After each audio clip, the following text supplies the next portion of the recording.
Yeah, that's a few kids doing that. Their segment, a little bit quick segment here during our break of the Few Show. We have more stuff going on. Let's get ready with Bogey, who's in the studio right now. In the studio right now, wow, with still a guest on the phone. Let's see what's going on. All right. So I'm back? You mean I'm back on the Few Show? Well, ladies and gentlemen, if you guys just saw it, it got really heated in here. We had to bring the AC up because it got burning. So, as you guys saw, Justin Overstreet and Barrington Hughes had some words exchanged. It was getting real tight. Hopefully, we're going to see something come out of this, and we will report it to you first thing right here on The Few Show. All right, so, and of course, you did see that Barrington Hughes, I had a few more questions to ask him, but he just stormed off, and that was his message. Exclamation point, I'm out of here. So, Mil's favorite wrestler, he's out. Now, we're going to go ahead and begin our next segment here, which is going to be a live call-in. So, the gentleman that you just heard, wrestling extraordinaire, we have on the line, Justin Overstreet. All right. So, how are you, sir? Can you hear me? I can hear you. I think we're going to need to bring it up a little. Okay. Can you hear me now? Definitely can. Ooh, I can definitely hear you too. All right. So, how are you, sir? I'm good, man. Just, I guess you can say enjoying the winter that Florida brings us. I mean, it's pretty hot outside. Yeah, the winter. Let me tell you something. Did you grow up here in Southern Florida? I grew up in South Alabama, so winter was pretty much winter. It was later, but no, we had a real winter out there, man. But I moved to Panama City area maybe about 6 years ago. Okay, well, I come from New York. Up there, winters are horrendous. They're real winters. If you've never experienced frozen toes, you don't know what cold is. So, oh no, man! We did a gig up in Chicago one time, and it was probably mid-January, snowing and everything. And me being the Florida boy I am now, I was up there in cut-off tank and gym shorts with flip-flops. Well, I enjoy. I have moved up here in 2008, and I really enjoy when the supposed winter season comes along in Miami, and I see some of the hardcore Floridians that've been here all their life taking out this big, thick jackets, like it's about to snow or something. So it's kind of humorous to see that because they've never experienced real cold. So let's go ahead and start off here. Thanks a lot again for being here on this call-in live chat. So let's get to know you a little bit more. So Justin Overstreet, when did you start watching wrestling?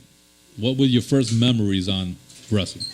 My first memory of wrestling, man, was when I was like 3 years old. Wow. My mother had fall asleep, and I know that sounds bad, but I was a little baby at 3, and I picked up the remote and flipping through the channels looking for my TV shows. I was a big Rugrats fan back then. And whenever the TV came on, I was watching one of the WCW shows, and Sting. Sting was wrestling one of the local enhancement. It caught my eye just the neon that that had the flash. So that would have been around mid-90s? Yep, that would have been about 92, 93. Okay, wow. So now after seeing this at 3 years old, and actually let me tell you something, that's very impressive that you can remember back then that exact moment at 3 years old, because that's not easy. I have a terrible memory myself. So at that point, what made you want to become a wrestler? So after the many years of being a fan. Yeah, back to like the whole being 3, and if it was like any other wrestler that did not have that flash that about him, I don't think I would have actually caught on. But Sting. Was wearing the neon pink. Had the buzz hair, the blonde hair. Yes. It stood out.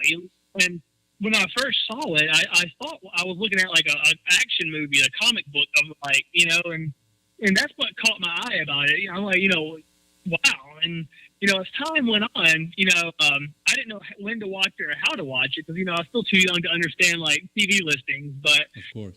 every now and then, I catch, Monday Night Raw.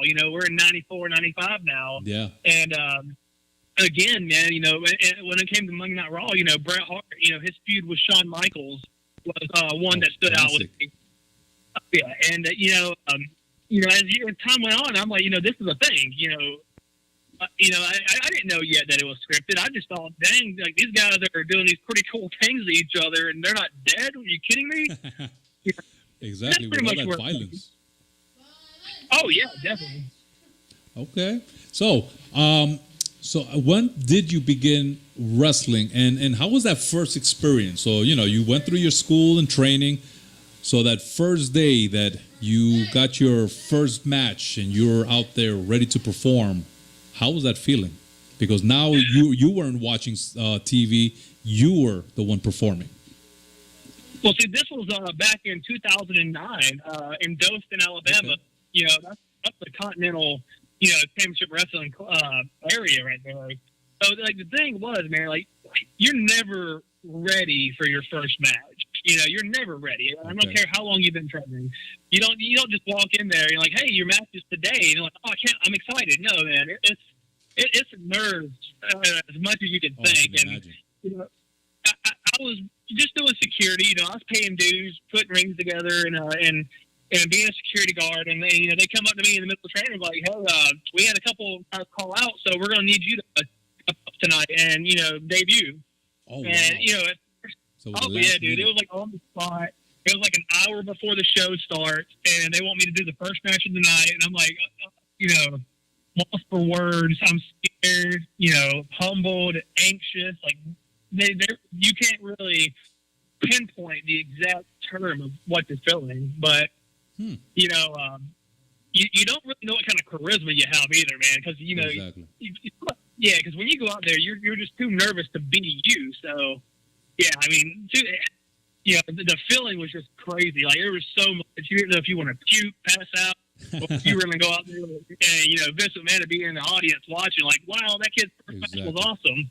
Yeah, and I can imagine, forget about butterflies. They probably felt like eagles in your stomach, right? I mean, an hour before, that must have been, real tough just at the last minute. Oh, man. I had to drive home, 5 minutes away from the venue. I was grabbing the gear that I had bought. Actually, I was one of the guys who bought my gear before my debut, so I was ready for it. And as I'm walking out the door, I told my mother, I'm like, hey, I'm going to do my first match tonight. And she's freaking out, so that doesn't make it any better. I mean, Nice. But yeah, it's some thing, man, where it's like you get the gun to your head and, hey, you better shine. Exactly. Okay, well, now let's get to know who is Justin Overstreet? Who is the wrestler? When you're out there, you're showing yourself, your abilities, your skills on the mic, the different moves, to stand out from the other wrestlers. So, who is Justin Overstreet? What is he about? I like to look at myself and see myself as a bit.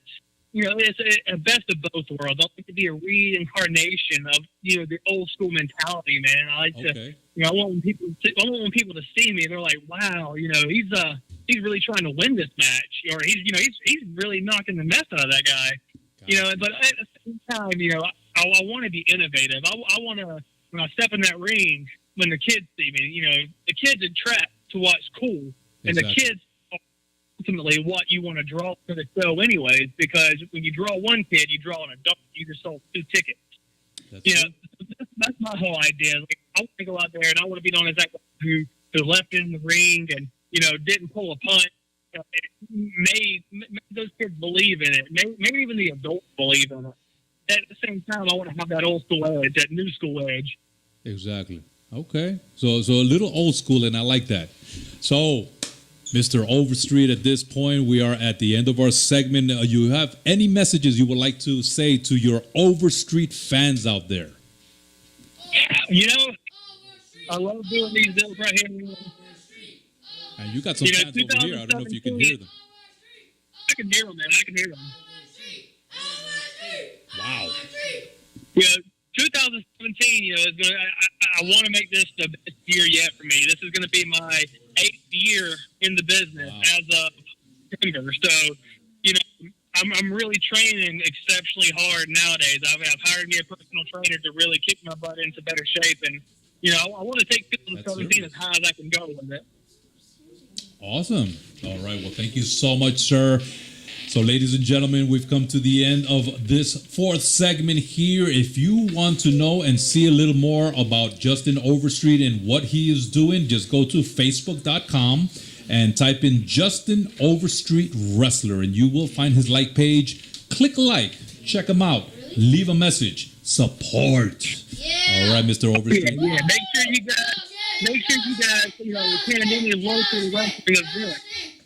Go to any South Florida. Make sure you contact Brainbuster Pro. Okay. Contact PW, contact X Wrestling, contact all of them. Ronan, make sure you tell them that you want to see Justin Overstreet and the rest of the professionals there. Brainbuster Pro has been doing a lot of good stuff. I like the quality of their. Make sure all the fans to really blow them up and tell them, hey, we want Justin Overstreet here at Brainbuster. That's it. So you heard it from the man himself. You guys go ahead and go to his page, blow that up, go to the other promotions, and let them know you want Overstreet and the professionals. So again, thank you so much, Mr. Overstreet, for your time. Hopefully see you soon in one of our future events here in the Miami area. And we will be finishing off this segment here. So you guys stay tuned. We have our next segment coming for the Fuel Show. Welcome, folks, to 24/7 Miami. Here we are. We're in our break segment right now. You saw